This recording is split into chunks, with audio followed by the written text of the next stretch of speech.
Hello everyone, welcome to Prakshi classes, and today we are going to discuss the capital budgeting concept, and this will be our lesson number 2.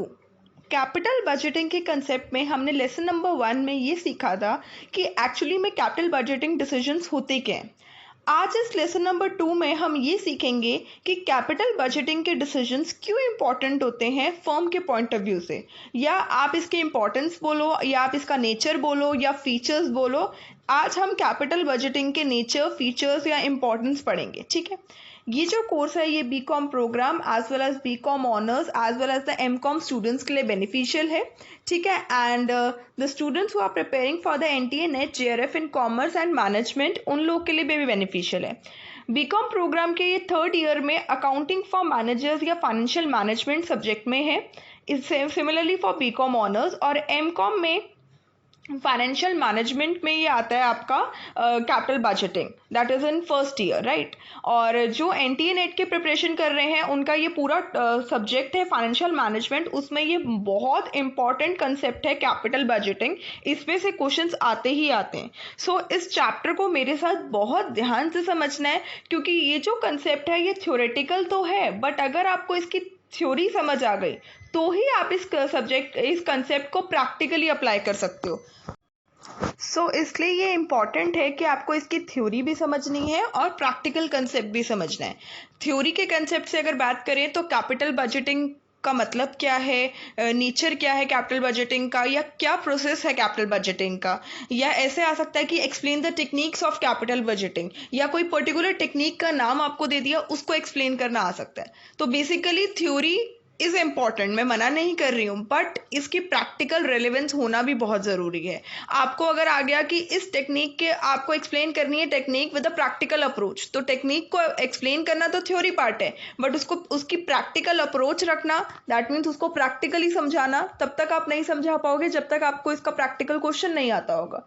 इसलिए मैं step by step theory भी सारी कराऊंगी और practical concept भी सारा समझाऊंगी। आप लोग को प्राक्षी क्लासेस के साथ कंटिन्यू रखना है और अपनी प्रिपरेशन को साथ साथ चलाना है। Don't put a brake on it, ठीक है, because this is the crucial time जहां पे आप यूटिलाइज करके अपने सारे सब्जेक्ट्स प्रिपेयर करो। ठीक है, चलिए स्टार्ट करते हैं अपने इस लेसन नंबर 2 के साथ। ठीक है, आइए आज हम इस टॉपिक में क्या पढ़ेंगे, नेचर या सिग्निफिकेंस या इंपॉर्टेंस किसके, कैपिटल बजटिंग डिसीजंस की। अगर आप इस कंसेप्ट को दूसरा और नाम देना चाहो तो ये उसे बोलते हैं complexities involve in capital budgeting decisions. What do you mean by complexities? Complexities का मतलब होता है बेटा प्रॉब्लम, कि कैपिटल बजटिंग डिसीजंस इतने इंपॉर्टेंट डिसीजंस होते हैं कि इसमें क्या प्रॉब्लम्स आती हैं।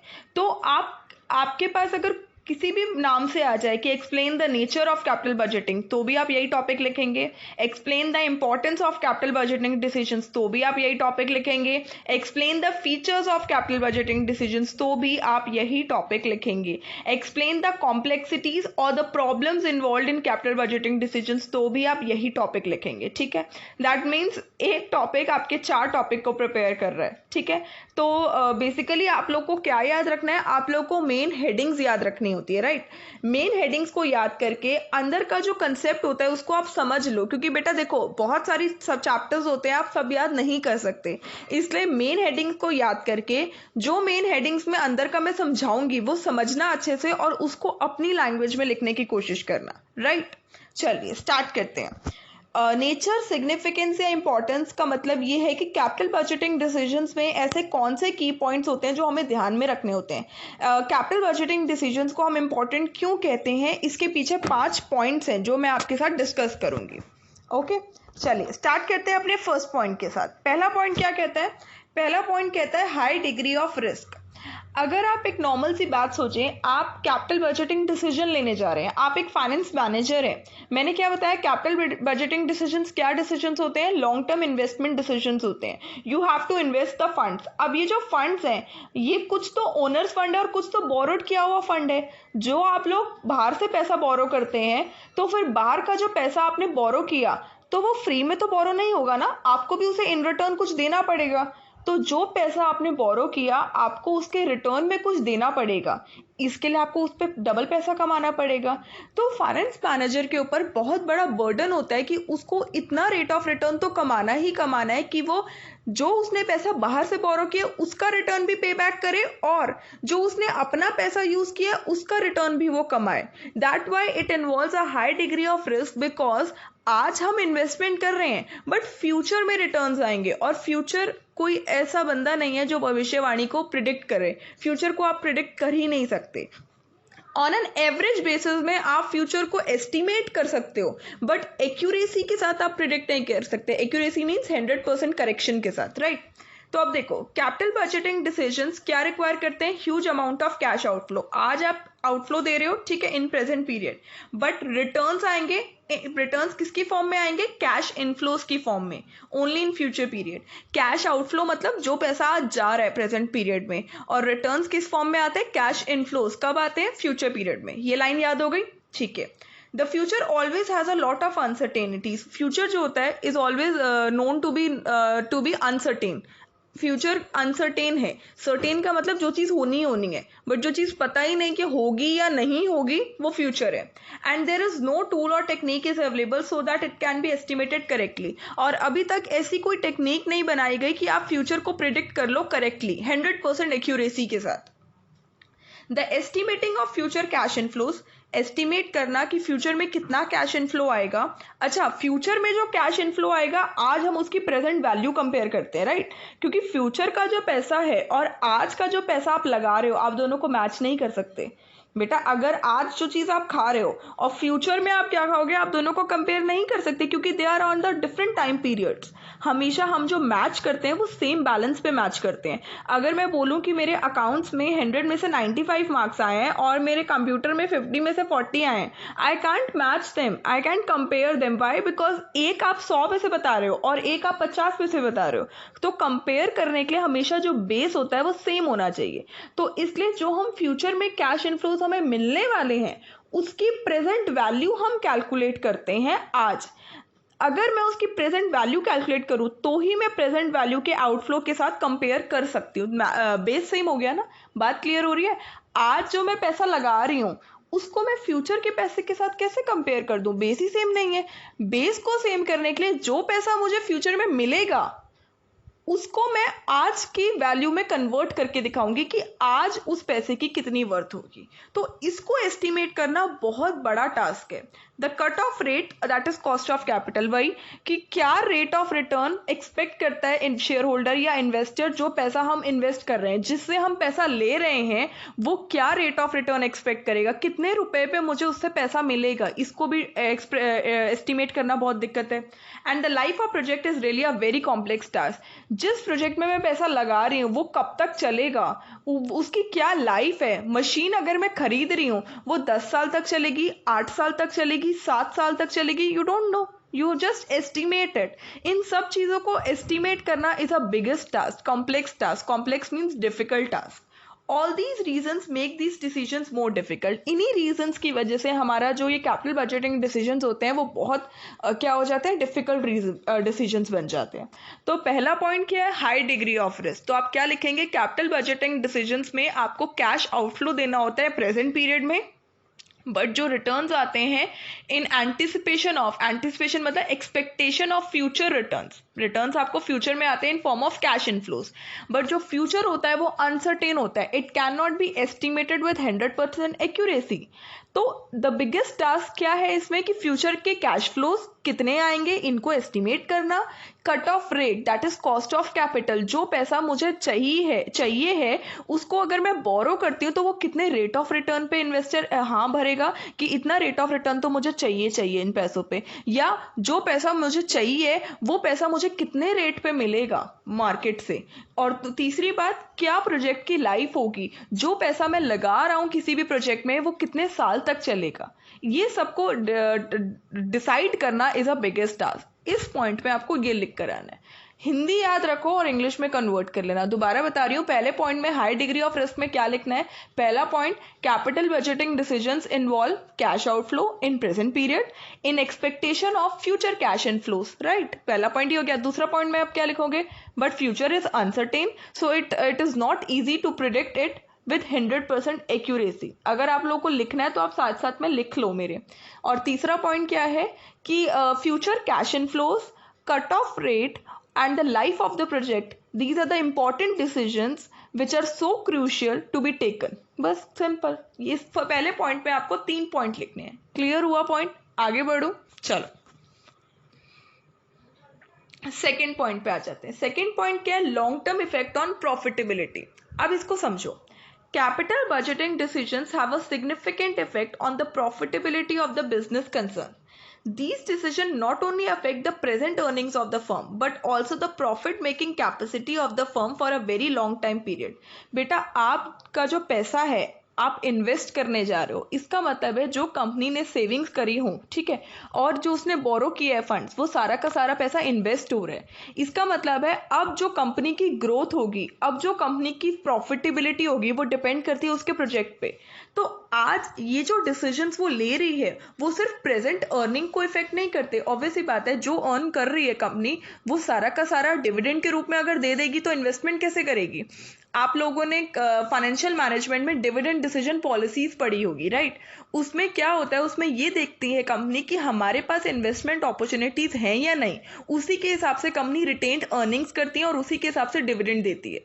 तो यहाँ पे अगर कंपनी सारा का सारा पैसा जो उसने अर्न किया प्रॉफिट, वो अगर डिविडेंड के रूप में डाल देगी तो इन्वेस्टमेंट कैसे करेगी। इसलिए कंपनी ये देखती है कि अगर ये सारा पैसा जो अर्निंग्स है वो डिविडेंड नहीं दे रही, अगर इन्वेस्टमेंट कर रही हूँ, तो share holders have to wait. Share holders को पेशेंस रखनी होगी, बट पेशेंस के साथ वो डिमांड भी बहुत ज़्यादा करेंगे। इसका मतलब है कि आज प्रेजेंट अर्निंग्स तो इफेक्ट हो ही रही है। प्रेजेंट अर्निंग्स शेयर होल्डर्स के पास डिविडेंड के रूप में नहीं जा रही, प्रेजेंट अर्निंग्स क्या हो रही है, इन्वेस्टमेंट के रूप में जा रही हैं। तो अगर ये इन्वेस्टमेंट डूब गई तो अर्निंग्स बिल्कुल खत्म हो जाएंगी और फ्यूचर में तो प्रॉफिटेबिलिटी का लेवल 0 हो जाएगा। बट अगर ये इन्वेस्टमेंट बहुत अच्छे लेवल पे पहुंच गई तो अर्निंग्स इंक्रीज हो जाएंगी और कंपनी की ग्रोथ लेवल बढ़ जाएगा। इसका मतलब है जो भी कैपिटल बजटिंग डिसीजंस हम लेते हैं उससे प्रॉफिटेबिलिटी अफेक्ट होती है प्रेजेंट पीरियड की, as well as profit making capacity future period की भी अफेक्ट होती है। द फ्यूचर ग्रोथ, फ्यूचर में कितना ग्रोथ रेट होगा और प्रॉफिटेबिलिटी क्या होगी फर्म की, वो डिपेंड करता है कि जो आप इन्वेस्टमेंट डिसीजन टुडे लेते हो। तो लॉन्ग टर्म इफेक्ट होता है प्रॉफिटेबिलिटी का कैपिटल बजटिंग डिसीजन जो आज लिया। जो इन्वेस्टमेंट डिसीजन टुडे ले रहे हैं उसका इफेक्ट होता है फ्यूचर की ग्रोथ पे, जो फर्म की ग्रोथ है, और प्रॉफिट मेकिंग कैपेसिटी पे कि कंपनी कितना प्रॉफिट कमा पाएगी। क्लियर हुआ पॉइंट? पक्का? इसमें क्या लिख कर आओगे, long term effect on profitability में कि capital budgeting decisions has an important aspect on the profitability of firm. These decisions these investment decisions are taken today but has a long term effect on the future growth of the firm and on the profitability of the firm। clear? okay, अब आगे बढ़ते हैं। हर point में मैं आपको 3 points याद करा रही हूँ या 2 पॉइंट्स याद करा रही हूँ। ये जो छोटे छोटे पॉइंट्स हैं या तो इनको हिंदी में समझ लो या इनको इंग्लिश में लिख लो, जिससे आपको याद रहेगा कि एक पर्टिकुलर ये हेडिंग में लिखना क्या है हमें। थर्ड पॉइंट क्या होता है, huge amount of fund required. These decisions require huge amount of financial resources. The availability of these resources are limited for all types of fund. बेटा आप कभी भी किसी भी चीज़ में इन्वेस्टमेंट करते हो, चाहे आप मशीन्स खरीद रहे हो या हाउस खरीद रहे हो या किसी प्रोजेक्ट में पैसा लगा रहे हो, तो हमेशा जो इन्वेस्टमेंट होती है वो एक लॉन्ग टर्म पर्पज से होती है और वो इन्वेस्टमेंट में बहुत ज़्यादा पैसा लगता है। तो वही चीज़ लिखिए कि ये जो कैपिटल बजटिंग डिसीजंस होते हैं ये ज़्यादा ह्यूज अमाउंट ऑफ फंड्स लगाए जाते हैं। फाइनेंशियल रिसोर्सेज को क्या बोलते हैं, फंड्स, पैसा, ठीक है। बट हर कंपनी तो एक जैसी नहीं होती ना, हर कंपनी के पास जो रिसोर्सेज की अवेलेबिलिटी है वो लिमिटेड होती है, तो उसी को उसके अकॉर्डिंग ही देखना पड़ता है। अब जैसे अगर एक छोटी कंपनी है तो वो छोटे लेवल पे इन्वेस्टमेंट करेगी, बट एक अगर एमएनसीज कंपनी है तो वो एक बड़े लेवल पे इन्वेस्टमेंट करेगी। तो अवेलेबिलिटी क्या है फंड्स की, हर कंपनी के पास करोड़ों में फंड्स नहीं होता, तो हर कंपनी की जो फंड्स की अवेलेबिलिटी है उसी के अकॉर्डिंग वो इन्वेस्टमेंट करती है। Moreover the resources are invested for a very long period, और जो रिसोर्सेज हैं वो इन्वेस्ट हो जाते हैं, वो ब्लॉक्ड हो जाते हैं एक लॉन्ग पीरियड ऑफ टाइम के लिए। मान लो आपके पास 10 लाख रुपए हैं, आप 10 लाख रुपए की सीधा मशीन ले, तो दैट इज ब्लॉक्ड। बट इस 10 लाख रुपए से आप हर महीने आप 2-2 लाख रुपए भी यूज कर सकते थे। तो कहने का मतलब है कि जो रिसोर्सेज हैं वो यूज तो हो रहे हैं ह्यूज अमाउंट में, प्लस वो एक ही बार में रिसोर्सेज यूज हो रहे हैं और एक लॉन्ग टर्म पीरियड के लिए यूज हो रहे हैं। It means the firm take a very wrong capital budgeting decision. इसका मतलब अगर कंपनी ने एक गलत कैपिटल बजटिंग डिसीजन ले लिया तो कंपनी को एक बड़ा लॉस हो सकता है, क्योंकि ह्यूज फंड ऑफ रिक्वायर्ड है। अगर ये सारा का सारा पैसा डूब गया तो कंपनी विल बी लॉस। अब जैसे अगर इन रियल लाइफ सिचुएशन की बात करें, जिन लोगों ने शेयर मार्केट में पैसा लगाया हुआ है इस टाइम पे, ठीक है, अब अगर ये सेल आउट कर रहे हैं तो share market has been dropped out seriously, बहुत हाई लेवल से डाउन गई है शेयर मार्केट। तो इस टाइम पे शेयर मार्केट में सेल करना शेयर्स को वो बहुत ही बड़ा लॉस है। दैट मीन्स ये जो इन्वेस्टमेंट डिसीजन आपने लिया तो वो गलत प्रूफ हो गया ना। तो यहाँ पे तो चलो थोड़े अमाउंट से शेयर मार्केट में पैसा लगाया लोगों ने, बट जो बड़ी बड़ी कंपनीज है उन्होंने तो बिगर अमाउंट से लगाया होता है। तो वही बता रहे हैं कि जो कैपिटल बजटिंग डिसीजंस होते हैं वो huge amount of funds required करते हैं। If a wrong capital budgeting decision is taken, it will be a very huge loss. These resources, these financial resources या funds are invested for a very long period of time. तो आपको इसमें यही लिख कर आना है, huge amount of fund required. Clear हुआ? तो मैंने अभी तक आपको 3 पॉइंट्स पढ़ाए हैं। पहला पॉइंट था कि capital budgeting decision leads to high degree of risk, और दूसरा पॉइंट आपका क्या था कि long term effect on profitability, और तीसरा इफेक्ट क्या था, huge amount of fund required. Clear? So next point is irreversible in nature. Long-term investment decisions once taken cannot be easily reversed. आपके जो कैपिटल बजटिंग डिसीजंस होते हैं वो हम क्या बोलते हैं कि हम इन्वेस्टमेंट कर रहे हैं फिक्स्ड एसेट्स में, that why it is known as long term investment decisions. और जो investment decision long term purpose के लिए लिया गया है वो अगर एक बार ले लिया जाता है उसे आप दोबारा रिवर्स बैक नहीं कर सकते। क्यों? क्योंकि वो जो डिसीजन है उसमें बहुत सारा पैसा इन्वॉल्व है, बहुत सारा पैसा इन्वॉल्व है। उस पैसे को जब आपने लगा दिया कहीं, उसको वापस से आप रीगेन नहीं कर सकते। अगर आपने मशीन खरीद ली 70 लाख रुपए की या 80 लाख रुपए की, पैसा लग गया सारा पूरा, अब अगर आपका 2 महीने बाद आपको लगे कि ये मशीन तो सही चल नहीं रही या जो भी आपको रिवर्स बैक लेना है, तो वो मशीन बिक तो सकती है बट वो 70 लाख रुपए की नहीं बिकेगी, it will be sold out at a heavy loss. तो that's why we can not reverse the situation. हम जो डिसीजन ले चुके हैं उस डिसीजन से आउट नहीं हो सकते, पास आउट नहीं कर सकते हम उस डिसीजन से, राइट? हम उस डिसीजन पे स्टेबल रहना पड़ेगा, हमें उस डिसीजन पे खड़ा उतरना पड़ेगा कि हाँ हमने डिसीजन सही ली है। तो that's why capital budgeting decisions are known as irreversible decision because they can not be reversed back. उन्हें रिवर्स नहीं किया जा सकता। एक बार आपने जिस भी प्रोजेक्ट में पैसा लगा लिया उस प्रोजेक्ट में आपको कंटिन्यू रखना पड़ेगा। क्लियर हो रहा है point? Okay, and this last point is corporate image. अब ये ध्यान से समझना बेटा, capital budgeting decisions affect the profitability of the firm for current as well as for future. The shareholders and the other investors of firm remain convinced if the market value of share is stable or increasing. अभी हम लोग already यही पढ़ के चले थे कि capital budgeting decisions का जो इम्पैक्ट होता है वो लॉन्ग टर्म पे होता है, राइट? दैट इज वो कंपनी की प्रॉफिटेबिलिटी सिचुएशन को इफेक्ट करता है, आज की सिचुएशन की, आज कंपनी की अर्निंग्स की और फ्यूचर में भी उसकी प्रॉफिटेबिलिटी की और ग्रोथ की।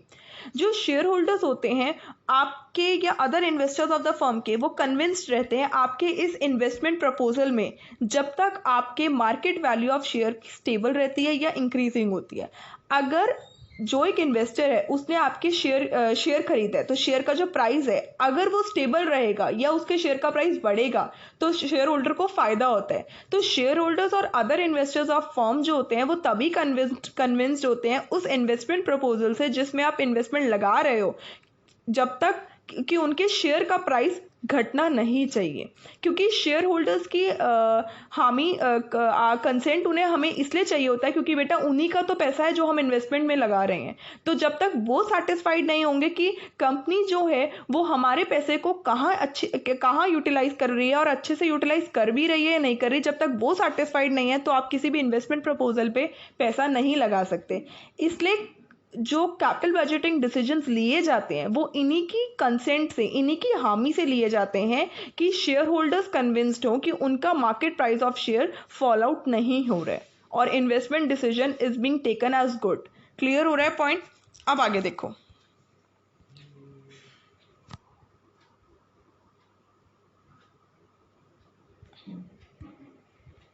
ये देखो बेटा, if a wrong decision is taken then it affect the profitability of the firm badly and as a result the market price of shares started declining। अगर हमने गलत डिसीजन ले लिया, उस प्रोजेक्ट में पैसा लगा दिया जिस प्रोजेक्ट में इनफ्लोज बहुत ही कम आ रहे हैं, आउटफ्लोज ही जाते जा रहे हैं, तो कंपनी की प्रॉफिटेबिलिटी अफेक्ट होगी क्योंकि बहुत सारा पैसा लग चुका है उस प्रपोजल पे, ठीक है। और हमें रिटर्न्स भी देने हैं, किसको देने हैं? शेयर होल्डर्स को और इन्वेस्टर्स को, बट वहां से तो रिटर्न्स आ ही नहीं रहे इन्वेस्टमेंट से, तो प्रॉफिटेबिलिटी अफेक्ट होगी एज वेल एज जो मार्केट प्राइस है शेयर का वो घट जाएगा, क्योंकि इन्वेस्टर्स जो है वो कन्विंस्ड ही नहीं रहेंगे। इन्वेस्टर्स बोलेंगे कि आपकी कंपनी तो कुछ कमा ही नहीं रही है, तो हम क्यों आपकी कंपनी में पैसा इन्वेस्ट करें।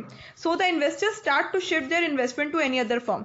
जो इन्वेस्टर आपकी कंपनी में उसने पैसा लगाया हुआ है वो अपना पैसा लेके चला, वो अपना शेयर बेच देगा, शेयर बेच देगा तो फिर क्या होगा?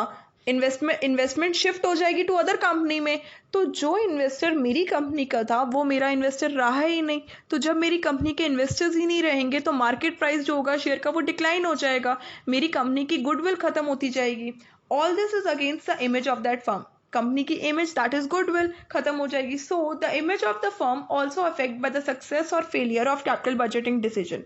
इसका मतलब है कि एक कंपनी की जो इमेज होती है, कंपनी की जो ग्रोथ वैल्यू होती है, कंपनी का जो मार्केट प्राइस ऑफ शेयर होता है, वो डिपेंड करता है कि उस कंपनी ने कैपिटल बजटिंग डिसीजन में सक्सेस पाया या फेलियर पाया। क्लियर हुआ पॉइंट? कि कॉर्पोरेट इमेज में आपको ये लिख कर आना है कि जो कैपिटल बजटिंग डिसीजंस होते हैं वो आपकी प्रॉफिटेबिलिटी ऑफ द फर्म को करंट पीरियड में अफेक्ट करते हैं और ग्रोथ ऑफ द फर्म को फ्यूचर पीरियड में अफेक्ट करते हैं।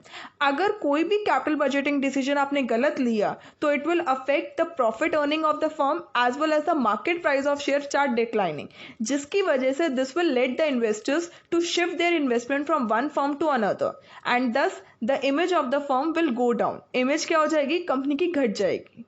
तो सक्सेस और फेलियर कैपिटल बजटिंग डिसीजंस के जो होते हैं वो किस पे इंपैक्ट डालते हैं? इंपैक्ट डालते हैं कंपनी की इमेज पे। यही चीज था कॉर्पोरेट इमेज। क्लियर हुआ पॉइंट?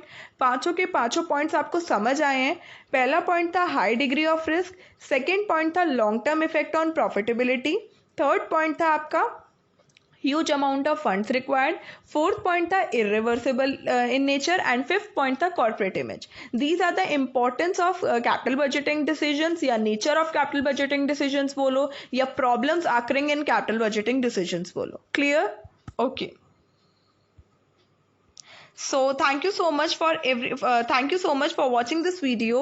I hope ये वीडियो आपको पसंद आई हो, और अगर पसंद आई होगी तो प्लीज़ लाइक ज़रूर करिएगा एंड कमेंट करके मुझे ज़रूर बताना कि आप लोगों को वीडियोस कैसी लग रही हैं, अपना फीडबैक ज़रूर देना and subscribe to my YouTube channel Prakshi classes so that आप कोई भी वीडियो को मिस ना करें।